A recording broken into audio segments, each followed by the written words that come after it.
नीम करौली बाबा के कई चमत्कार आपने सुने होंगे, लेकिन क्या आप जानते हैं कि उन्हें कंबल भेंट क्यों किया जाता है?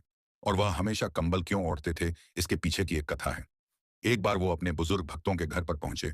एक बुजुर्ग दंपति जिनका बेटा युद्ध भूमि में गया हुआ था, बर्मा फ्रंट पर लड़ने के लिए। उस रात्रि में बाबा जी ने कहा कि हम आपके घर पर ही विश्राम करेंगे। गरीब बुजुर्ग दंपति थे, वह चिंता में पड़ गए कि बाबा जी का सत्कार कैसे करें। बाबा जी ने कहा कि जो कुछ है वही काफी है, दाल रोटी खा करके हम यहाँ पर विश्राम करेंगे। बाबा जी जब रात्रि विश्राम के लिए वहां लेटे तो बुजुर्ग दंपति ने उन्हें कंबल ओढ़ने के लिए दे दिया। वो बुजुर्ग दंपति कहते हैं कि पूरी रात बाबा जी दर्द से कराहते रहे। ऐसा लगा कि कोई उन्हें चोट पहुंचाने की कोशिश कर रहा है। हम चाह करके भी कुछ मदद नहीं कर पाए। सुबह जब हुई तो बाबा जी ने कहा कि ये कंबल ले जाओ और जाकर के गंगा जी में प्रवाहित कर दो, इसको खोलना मत। जब उस कंबल को गंगा जी की ओर लेकर के जाने लगे तो कंबल भारी हो गया। ऐसा लगा कि कोई लोहे का सामान उसके अंदर है, क्योंकि आदेश था, देखा नहीं, बस चुपचाप प्रवाहित कर दिया। 1 महीने बाद उनका बेटा युद्ध भूमि से लौटा और कहने लगा कि मेरे बाकी जो साथी थे सब मर गए। जिस दिन युद्ध हो रहा था सिर्फ अकेला मैं बचा। गोलीबारी जमकर हो रही थी, लेकिन कोई भी गोली मुझे छू नहीं पाई। उन बुजुर्ग दंपति की आंखें खुल गई। उन्हें याद आया कि ठीक 1 महीने पहले बाबा जी हमारे यहाँ आए थे और महाराज जी ने वो कंबल हमें नदी में प्रवाहित करने के लिए कहा, जो बड़ा भारी लग रहा था। ऐसा लगा कि कोई लोहे का सामान है। वो सारी गोलियां थी जो बाबा जी ने अपने ऊपर झेल ली थी। उस कंबल को बुलेट प्रूफ कंबल भी कहा जाता है। बाबा जी के भक्त बाबा रामदास जी ने इस घटना का उल्लेख किया है। बाबा जी को आज भी कैंची धाम में कंबल चढ़ाया जाता है।